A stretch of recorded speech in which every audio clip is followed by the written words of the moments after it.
आशुतोष जी, मेवाड़ में कृष्ण परंपराएं कब से शुरू हुई? मेवाड़ की जो कृष्ण परंपरा का इतिहास है, उसकी प्राचीनता आप देख सकते हैं कि सल्तनत काल से भी पहले, इवन गौरी गजनवी आए उसके भी पहले इतनी प्राचीनता है यहाँ पर मूल रूप से इसका जो विकास हुआ है, जो उद्भव हुआ है, वो श्रीनाथ जी के ब्रज आगमन के बाद ही, के पश्चात ही यहाँ पर ब्रज संस्कृति और कृष्ण परंपरा का विकास हुआ है। ये श्रीनाथ जी का जो ब्रज से यहाँ आगमन हुआ, ये थोड़ा सा हमारे श्रोताओं को बताएं। देखिए, श्रीनाथ जी का जो मूल रूप से जब अपन उद्भव की बात करते हैं, स्वरूप का जो उत्पत्ति हुई थी, तो इन शॉर्ट अपन देखते हैं तो 1409 के अंदर ऊर्ध्वभुजा का प्राकट्य हुआ था। गिरिराज जी, जो कि ब्रज में स्थित एक पर्वत है जिसको धार्मिक आस्था के रूप में देखा जाता है, ऊर्ध्वभुजा का प्राकट्य हुआ था। उसके बाद नेक्स्ट 1535 में वल्लभाचार्य जी ने मूल रूप से पूरा स्वरूप का उद्भव किया था। जो आज हम विद्यमान जो स्वरूप को देखते हैं, दर्शन करते हैं, उसका उद्भव वल्लभाचार्य जी के कर कमलों द्वारा ही किया गया था। फिर 1679 में जब मुगल बादशाह औरंगजेब ने ब्रज और नॉर्थ इंडिया में अटैक्स किए, आक्रमण किए थे, तब उस आक्रमण से बचाव के लिए गोस्वामी और तिलकायत जो थे, उन लोगों ने स्वरूप को बचाने के लिए वहां से इस स्वरूप को या पूरे भारतवर्ष की, उत्तर भारत की यात्रा करते हुए मेवाड़ में पधारे। तो मेवाड़ के महाराणा श्री राज सिंह जी उस वक्त तत्कालीन महाराणा थे। उन्होंने मुगल बादशाह के भय की परवाह न करते हुए यहाँ पर प्रभु श्रीनाथ जी के मंदिर के लिए जमीन दी, जागीरें दी और मंदिर की स्थापना की। क्योंकि उस वक्त तत्कालीन जो जितने भी शासक थे राजपूताने के, कहीं न कहीं अप्रत्यक्ष रूप से सबने ठाकुर जी को अपने यहाँ पर ठहराव के लिए अप्रत्यक्ष रूप से मना कर दिया था। लेकिन महाराणा राज सिंह ने ही साहस दिखाया और प्रभु के लिए जमीनें दी, जागीरें दी, और आज इस रूप में नादौरा जागीर का विकास हो चुका है। तो कहीं न कहीं इसमें मेवाड़ राजघराने का प्रमुख योगदान रहा है। आशुतोष जी, ये जो श्रीनाथ जी की यात्रा रही ब्रज से लेकर मेवाड़ तक, उसमें बहुत सारे पड़ाव भी रहे। इसमें जोधपुर के पास चौपासनी, वहां भी रहे, बहुत सारी जगहों पर वो रहे। तो जो जो जगह रही वहां पर भी मंदिर बने, वहां भी परंपराएं विकसित हुई। ये कौन कौन से प्रमुख स्थल थे जहां पर उनका विश्राम हुआ? देखिए सर, एक तो मुख्य रूप से तो अपन ले सकते हैं इसके अंदर चौपासनी जो जोधपुर के पास है, कोटा और बनास के किनारे जो अधिकतर स्थल हैं, वहां पर ठाकुर जी का रथ रुका, ठहरे और वहां भी अपनी बैठक स्थापित की है। और इस तरह से वर्षा काल और चतुर्मास जो चीजें होती है, उनको फॉलो करते हुए धीरे धीरे रथ आगे बढ़ा। पर बस वो भय था मुगल बादशाह औरंगजेब के आक्रमण का, क्योंकि कहीं न कहीं उसका प्रतिरोध था, ये उसका प्रतिरोध था, प्रतिरोध करते हुए आगे बढ़ रहे थे। तो जो जो मुख्य रूप से, जैसे कि जोधपुर के पास ये था आपके चौपासनी, फिर आगे आए कोटा वगैरह, इस जगह पे रुके थे। फिर वहां से ही इन लोगों ने, क्योंकि द्वारकाधीश जी का स्वरूप पहले ही मेवाड़ आ चुका था, पधार चुके थे वो, तो उस चीज से मोटिवेट होकर गोस्वामी बालक मेवाड़ पधारे और फिर महाराणा राज सिंह को मोटिवेट किया और तब जाकर यहाँ मंदिर निर्माण हुआ और ठाकुर जी यहाँ पधारे हैं। आशुतोष जी, जिक्र कर रहे थे श्रीनाथ जी जो मेवाड़ पधारे उसके बारे में, लेकिन उससे पहले एक संदर्भ और आया कि द्वारिकाधीश उनसे पहले पधार चुके थे।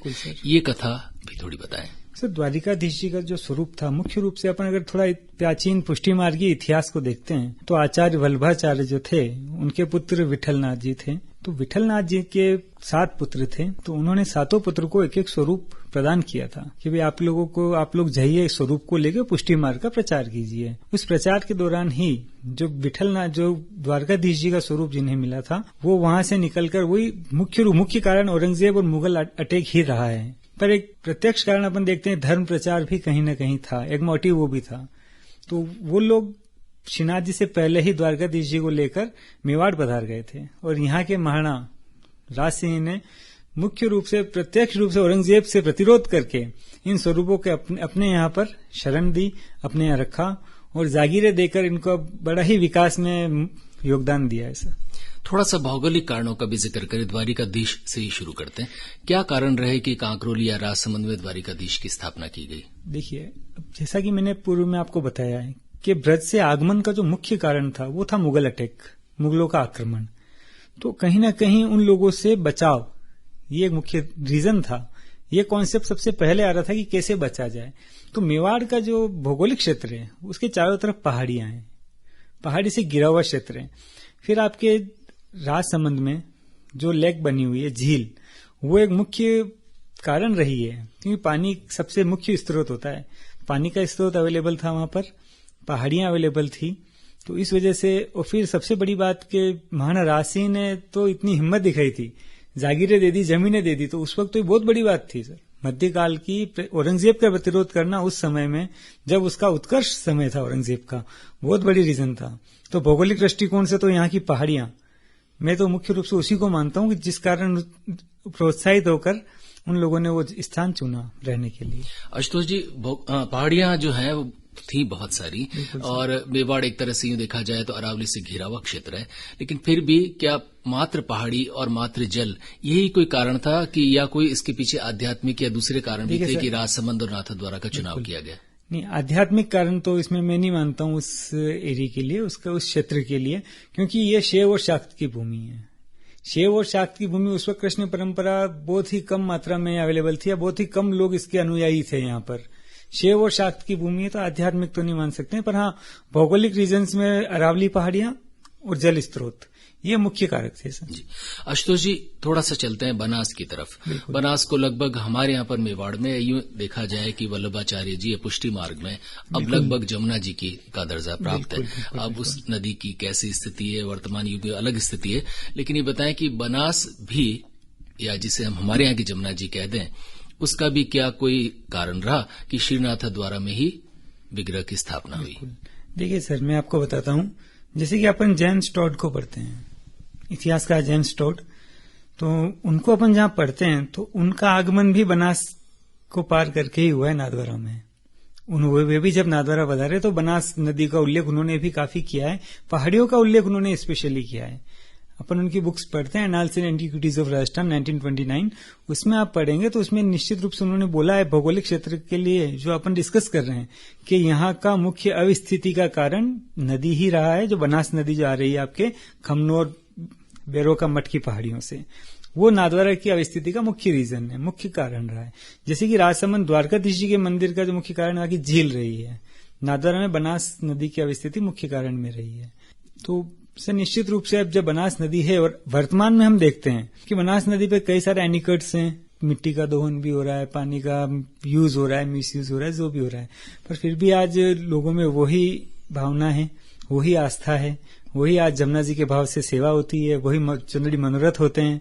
और सर ठाकुर जी की पूरी आशीर्वाद है कि श्रीनाथ जी और मेवाड़ मतलब इस कोरोना काल में भी मतलब पूर्ण रूप से प्रतिरोध कर रहे हैं। उस समय में मुगलों का किया था, तो आज कोरोना का कर रहे हैं। आशुतोष जी, इससे पहले कि हम श्रीनाथ द्वारा, या जिसे सिंघाड़ मूल रूप से कहें, वहां श्रीनाथ जी का विग्रह का आना और उसके बाद उसकी प्रतिस्थापना उस तक आए, उससे पहले और भी मेवाड़ में बहुत सारे संदर्भ मिलते हैं। जैसे घसियार का एक संदर्भ मिलता है, घसियार का ये भी संदर्भ मिलता है कि संकट काल में दोबारा श्रीनाथ जी को शायद घसियार ले जाया गया था। तो थोड़ा सा ये बताएं कि मेवाड़ में आने के बाद भी श्रीनाथ जी के विग्रह का घसियार में आगमन या घसियार में रहना, या वापस श्रीनाथ द्वारा आना और घसियार की बजाय बाद में अंततोगत्वा श्रीनाथ द्वारा का चुनाव, इसके क्या क्या कारण थे? देखिए सर, अपन इतिहास में जाते हैं तो 1672 में ठाकुर जी का मंदिर बन चुका था। श्री नाथद्वारा में महाराणा मेवाड़ के सहयोग से ठाकुर जी का मंदिर बन चुका था। नाथद्वारा एक शैव शाक्त की भूमि के रूप में प्राचीन काल से रहा है। वहां कहीं न कहीं कृष्ण भक्ति के बीज पड़ चुके थे। उसी दौरान 1801 में मराठा शासक जसवंतराव होलकर ने नाथद्वारा पे अटैक किया था, आक्रमण किया था। जो भी उसके तत्कालीन कारण थे, उस कारण उसने धन प्राप्ति के लिए नाथद्वारा के ऊपर आक्रमण किया था। उसकी सूचना उसको इंदौर के होलकर से पहले ही महाराणा मेवाड़ के थ्रू, महाराणा मेवाड़ के माध्यम से नाथद्वारा के गोस्वामी तिलकायत को मिल चुकी थी। तो उस वक्त भी वही एक संघर्ष वाली स्थिति सामने आ गई थी कि अब स्वरूप को कैसे बाहर ले जावें। तो तत्कालीन गोस्वामी के सहयोग से, महाराणा मेवाड़ के सहयोग से, वो मेवाड़ के तत्कालीन सामंतों के सहयोग से श्रीनाथ जी के स्वरूप को सर्वप्रथम उदयपुर लाया गया। उदयपुर में श्रीनाथ जी की हवेली, वहां पर वह स्वरूप 10 माह तक रहा। उदयपुर में भी श्रीनाथ जी विराजे, बिल्कुल विराजे सर। 10 माह तक उदयपुर में विराजे हैं, सेवा प्रणाली चली है आराम से। उसके बाद में जब यहाँ भी अटैक का माहौल था, तब गोस्वामी महाराज ने महाराणा राज सिंह से मदद की गुहार की कि अब उदयपुर पे भी अटैक हो रहा है, तो स्वरूप की रक्षा कैसे की जाए। तो स्वरूप की रक्षा करने के लिए वे लोग फिर यहां से निकले, घसियार चले गए। घसियार में भी मंदिर बनाया गया है।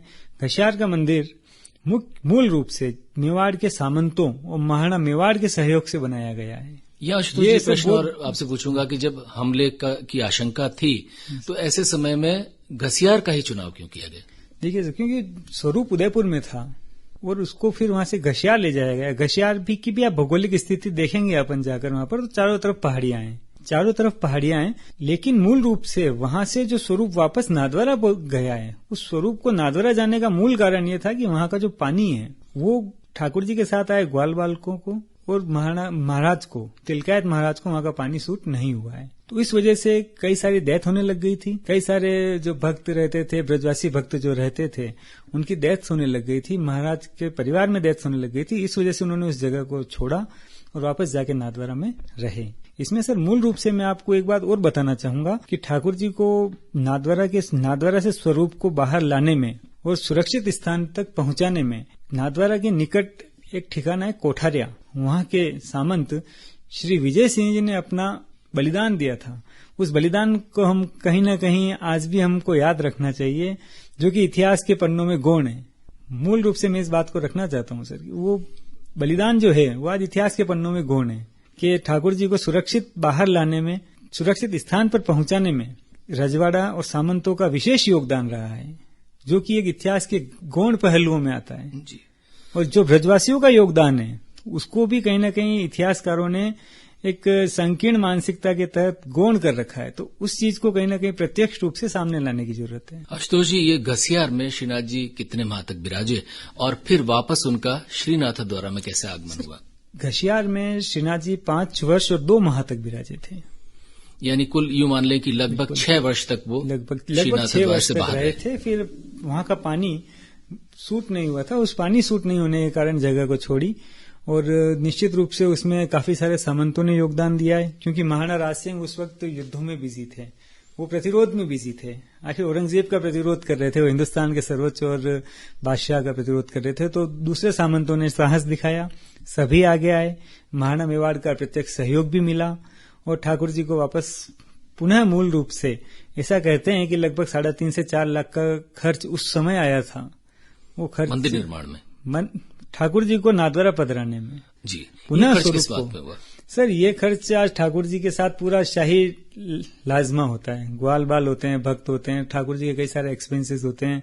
पूरी भक्ति भावना और श्रद्धा के साथ ठाकुर जी को यहाँ से वापस नाथद्वारा मंदिर में पधराया गया है जी। आशुतोष गुर्जर हमारे बीच हैं, आप इतिहास वेत्ता हैं और खासतौर पर श्रीनाथ द्वारा के इतिहास के गूढ़ जानकार हैं। आशुतोष जी, हम वापस अब लौट कर आते हैं घसियार से श्रीनाथ द्वारा। तो जब घसियार से श्रीनाथ द्वारा आकर श्रीनाथ जी वापस विराजे, तो तब से लेकर अब तक की परंपरा अनवरत रही या इसमें भी कुछ रुकावटें बाद में आई? देखिए सर, परंपराओं की बात अपन करें तो जब से श्रीनाथ द्वारा में श्रीनाथ जी पधारे हैं, उसके पूर्व से ही आचार्य विठलनाथ जी ने जो परंपराएं निश्चित की थी, वो परंपराएं आज भी निश्चित हैं, एज इट इज उनको फॉलो करते हैं। कहीं किसी तरह की परंपराओं के मामलों में लापरवाही मंदिर में नहीं की जाती है। आज भी राग भोग श्रृंगार की सेवा उसी भावना से की जाती है जैसी भावना 450 साल पहले थी। आशुतोष जी, ये जो परंपरा है और खासतौर पर आरती जो हुआ करती है, हाँ, ऐसा माना जाता है कि पुष्टि मार्ग के बहुत सारे मंदिरों में आरतियों की अलग अलग श्रृंखला होती है, लेकिन बहुत कम मंदिरों में ऐसा होता है कि 8 आरतियां हो। तो यहाँ क्या 8 आरतियां हुआ करती है और होती हैं? तो ये परंपरा क्या अनवरत चल रही है और इसमें क्या क्या खास बातें? देखिए सर, प्रत्येक दर्शन में आरती नहीं होती है और मुख्य रूप से दर्शनों का जो भाव है वो प्रत्येक दर्शन का अलग भाव है। पुष्टि मार्ग में मंगला के दर्शन में पहली बात तो ये कि यहाँ ठाकुर जी की सेवा एक बाल रूप में होती है। अब दूसरे मंदिरों में अपन जाते हैं तो ठाकुर जी को एक सखा या बड़े रूप में पूजा की जाती है, यहाँ एक बालक के रूप में पूजा की जाती है। उस बालक की उम्र लगभग 7.5 वर्ष मानी जाती है। उस 7.5 वर्ष के बालक को जैसा हम घर में पालन पोषण करते हैं, उसी तरह का पालन पोषण यहाँ पर किया जाता है। उसके खाने पीने, उठने सोने, हर चीज का एक बच्चे की तरह ध्यान रखा जाता है। मंगला दर्शन से लगाकर शयन के दर्शन तक हर दर्शन का एक न एक भाव है। मंगला के दर्शन में बालक को जगाया जाता है नींद से, तो वो यशोदा मैया जैसे जगाती है श्री कृष्ण भगवान को, उसी भावना से यहाँ पर जो मुखिया जी हैं वो श्रीनाथ जी को जगाते हैं, सारा भोग लगाते हैं। हर दर्शन के अलग भोग की व्यवस्था है, वस्त्र की व्यवस्था है और कीर्तन की व्यवस्था है। इसीलिए ये कहते हैं कि श्रीनाथ जी में राग, भोग, श्रृंगार 3 की व्यवस्था आज के इस अर्थव्यवस्था वाले युग में एक अजूबा है कि ठाकुर जी ही सारा मैनेजमेंट कर सकते हैं। ये जो आप बता रहे हैं कि अलग अलग भोग, बताएं कि इनमें क्या विशिष्ट है, श्रीनाथ द्वारा के भोगों में क्या विशिष्ट है जो दूसरे पुष्टि मार्गीय मंदिरों में नहीं है, दूसरे श्रीनाथ जी या कृष्ण के बाल विग्रहों में नहीं है? देखिए सर, लगभग यहाँ जो प्रसाद बनता है, लगभग 1200 तरह का प्रसाद पूरे साल में बनाया जाता है। प्रत्येक दिन का प्रसाद निश्चित होता है। जो भी वैरायटी बनती है वो प्रत्येक दिन निश्चित होती है। सपोज पंचमी को जो प्रसाद बनेगा भाद्रपद पंचमी को, तो वो नेक्स्ट ईयर भाद्रपद पंचमी को ही बनेगा। टाइम टेबल फिक्स है, प्रसाद की वैरायटी फिक्स है, क्वांटिटी फिक्स होती है। वैष्णव अलग से कराते हैं तो क्वांटिटी एक्स्ट्रा बनती है निश्चित रूप से, बाकी जो डेली की जो क्वांटिटी होती है वो फिक्स होती है। वो दूसरे मंदिर जो होते हैं वहां पर राग, भोग, श्रृंगार का जो इतने वृहद पैमाने पर उपयोग नहीं किया जाता है जितना वृहद पैमाने पर उपयोग नाथद्वारा के श्रीनाथ जी मंदिर में किया जाता है। प्रत्येक मंदिर का जो दर्शन का भाव है मंदिर में, वो हर दर्शन का अपना भाव है। ऐसे ही कीर्तन भी अलग अलग दर्शन के अलग अलग कीर्तनकार है। अष्टछाप कवि जो हम बोलते हैं वो 8 दर्शन के एक कवि फिक्स हैं, तो उनके कीर्तन ही मंदिर में किए जाते हैं। ये बताएं कि ये श्रीनाथ द्वारा की कीर्तन परंपरा, जिसे अब हम हवेली संगीत नाम से जानते हैं, ये कब से ठीक ठीक तौर पर प्रारंभ हुई और क्या तब से अनवरत चल रही है या इसमें कभी रुकावटें आई? सर, मैं आपको निश्चित रूप से बता सकता हूँ कि ये जो परंपरा है जिसको हम कहते हैं अष्टछाप परंपरा, जिसको आजकल प्रचलित शब्दावली में हवेली संगीत भी कहा जाता है, इसकी स्थापना की थी विठल नाथ जी ने सन 1602 में, जब उन्होंने अष्टछाप कवियों के अलग अलग एक पूरा ग्रुप बनाया था और प्रत्येक दर्शन में उनके प्रिय कुंभन दास जी, बिल्कुल कुंभन दास जी, सूरदास जी, इस तरह से प्रत्येक दर्शन का एक कीर्तनकार नियुक्त किया था। तो सर, हर दर्शन के एक कीर्तनकार फिक्स हैं, उन्हीं कीर्तनकार के कीर्तन निश्चित पर्टिकुलर उसी दर्शन में किए जाते हैं। तो इसीलिए सर यहाँ की राग, भोग और श्रृंगार की जो परंपरा है बड़ी ही मतलब रिच कल्चर है। और भोग देख लीजिए आप, राग देख लीजिए, श्रृंगार देख लीजिए। श्रृंगार भी फिक्स है, सारा श्रृंगार पर डे पर दर्शन का पूरे ईयर के लिए फिक्स किया जाता है, जिसमें कई सारे श्रृंगार आते हैं, मतलब अपन गिन के थक जाए, इतने सारे श्रृंगार हैं। एक और परंपरा का यहाँ जिक्र जरूरी है आशुतोष जी, वो जिसे हम पिछवाई कहते हैं। ये भी एक नाथ द्वारा की विशिष्ट परंपरा है और श्रम भी मांगती है और दुर्लभ भी है, और यूं देखा जाए तो पिछवाइयों की कीमत भी बहुत ज्यादा होती है।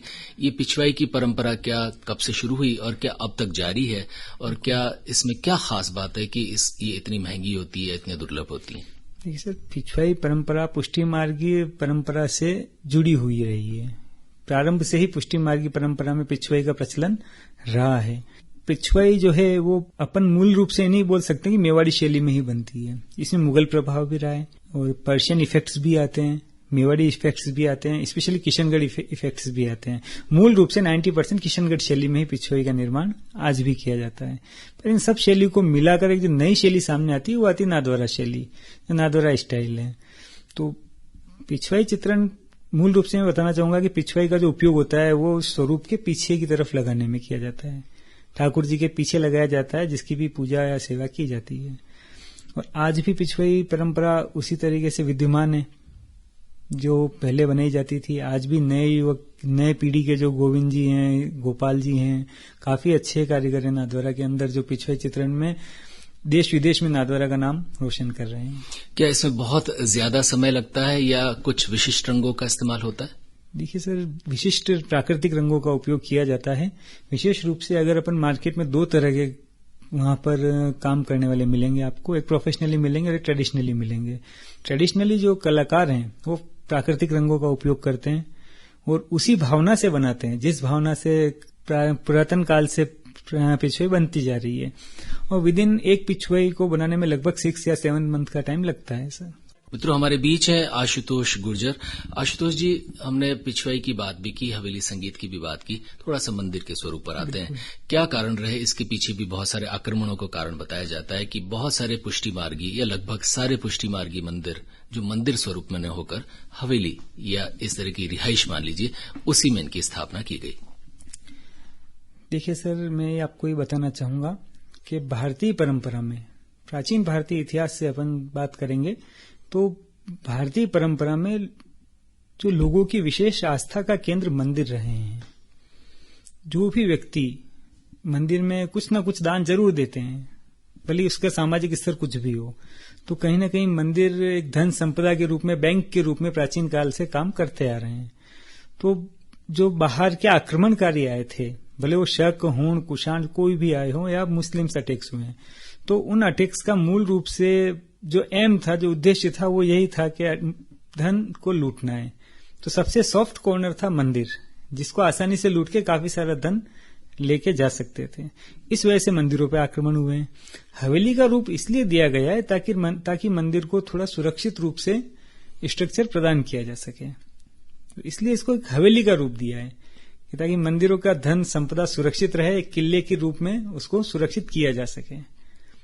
आशुतोष जी, ये हवेलियों में श्रीनाथ जी और दूसरे विग्रहों की स्थापना, लेकिन श्री कृष्ण जन्माष्टमी, श्री कृष्ण का जन्म बहुत महत्वपूर्ण त्योहार, बहुत महत्वपूर्ण तिथि, और श्री कृष्ण के जहां जहां विग्रह हैं, जहां जहां उनकी आराधना करने वाले लोग विश्व भर में अपने अपने ढंग से इसे मनाते हैं। लेकिन हमारे मेवाड़ में श्री कृष्ण जन्माष्टमी के क्या कुछ अलग आयोजन हैं, या जो आयोजन है उनमें क्या खास बात है जिसमें श्रीनाथ द्वारा के मंदिर का आयोजन भी शामिल है? निश्चित रूप से सर, जन्माष्टमी के पर्पज से मैं बताना आपको चाहूंगा सर कि जैसे दूसरे मंदिरों में छठ की पूजा होती है या बधाई गीत होते हैं, तो नाथद्वारा और श्रीनाथ जी टेम्पल की सबसे विशिष्ट बात है ना, तो वो ये है कि यहाँ पर जो बधाई गीत होते हैं वो 1 महीने पहले स्टार्ट हो जाते हैं। जन्माष्टमी के निश्चित 1 महीने पहले मंदिर में बधाई गीत शुरू हो जाते हैं, और जन्माष्टमी से पहले छठ पूजन भी हो जाता है। जहां दूसरे मंदिरों में छठ पूजन जन्म के बाद होता है, श्री कृष्ण स्वरूप के जन्म के बाद छठ पूजन का आयोजन किया जाता है, वो यहीं पर जन्म से पहले छठ पूजन का आयोजन किया जाता है। मोती महल से आगे निकलकर एक बड़ी भित्ति है, उस पर छठ चित्र बनाया जाता है, उसका पूजन किया जाता है। तो विशिष्ट रूप से सबसे सर्वप्रथम बात ही यही है कि यहाँ छठ पूजन पहले किया जाता है। बधाई 1 महीने पहले से स्टार्ट कर दी जाती है। और जन्माष्टमी के दिन मूल रूप से आप देखें तो दर्शन परंपरा अनुसार 8 दर्शन होते हैं। सारे दर्शन अपनी विशिष्टता लिए हुए हैं। राग भोग श्रृंगार की विशेषता सभी दर्शनों में रहती है।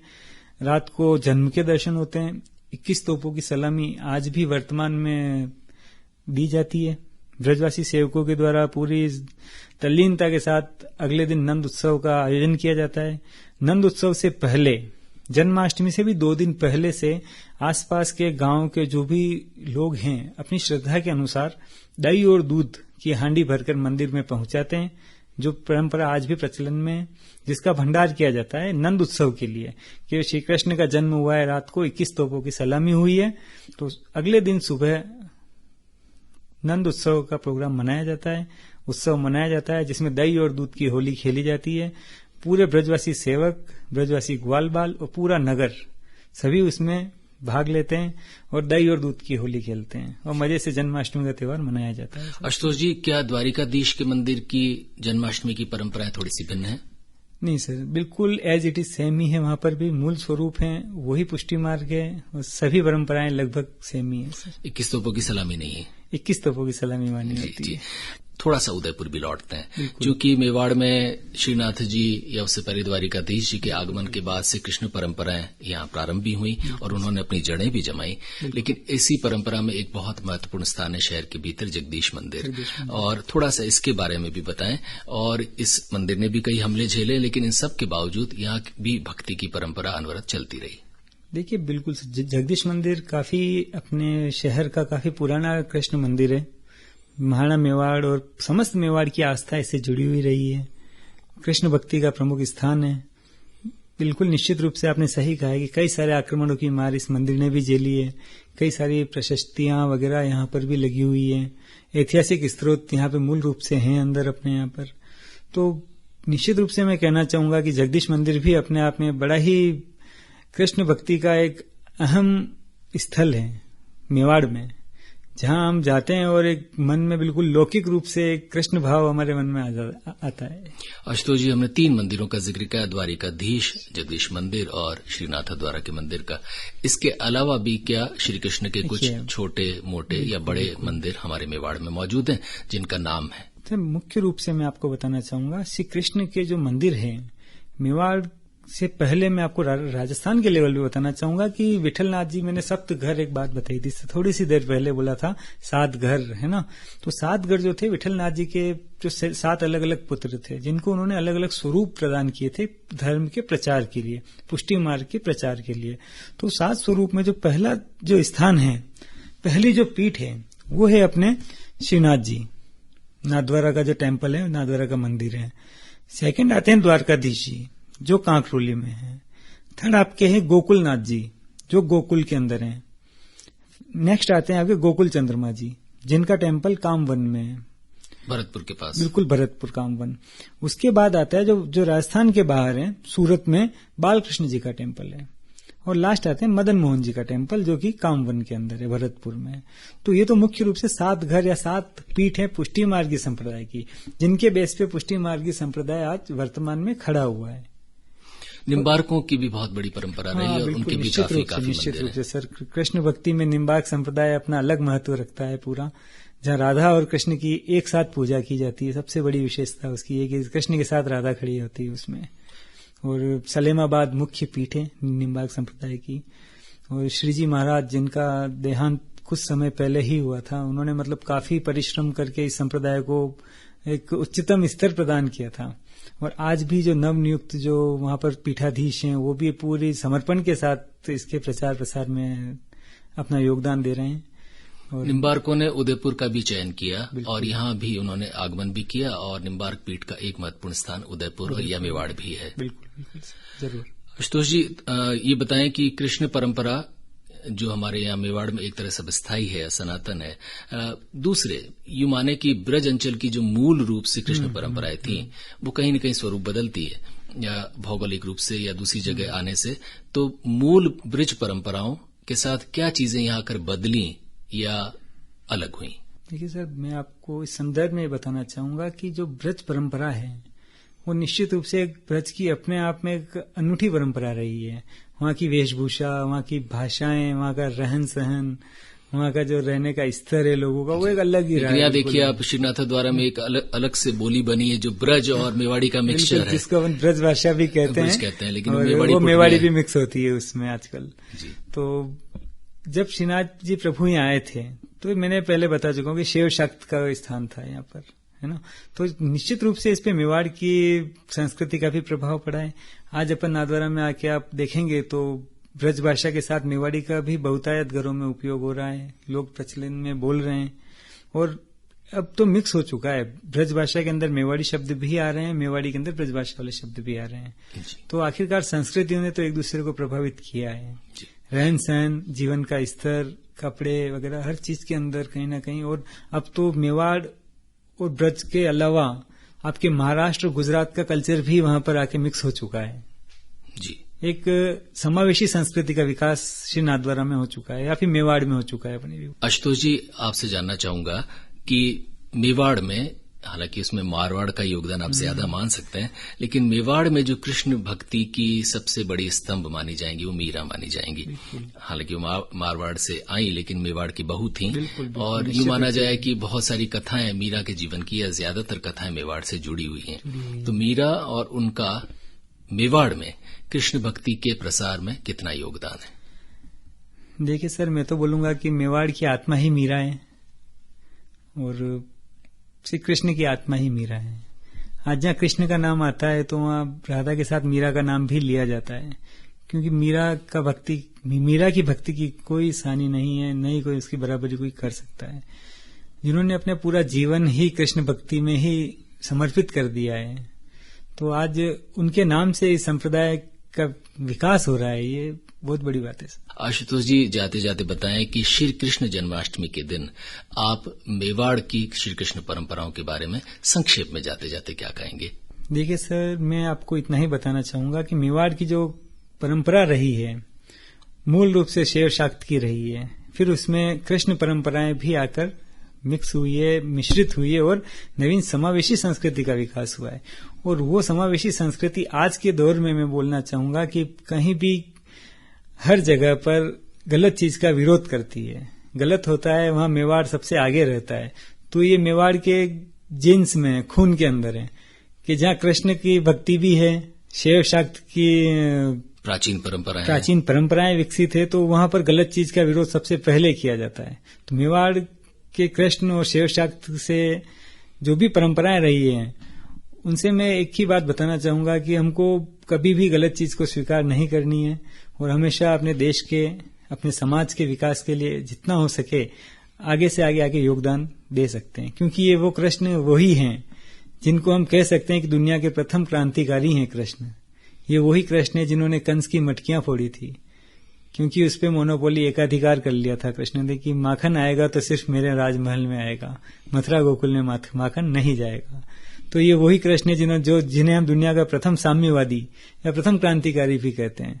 तो उनसे प्रेरणा लेकर हमें भी यह ध्यान में रखना है कि हमें अपने जीवन में गलत चीज का हमेशा विरोध करना है। रेडियो लेक सिटी के तमाम लिसनर्स को आशुतोष गुर्जर और महेंद्र के साथ श्री कृष्ण जन्माष्टमी की शुभकामनाएं।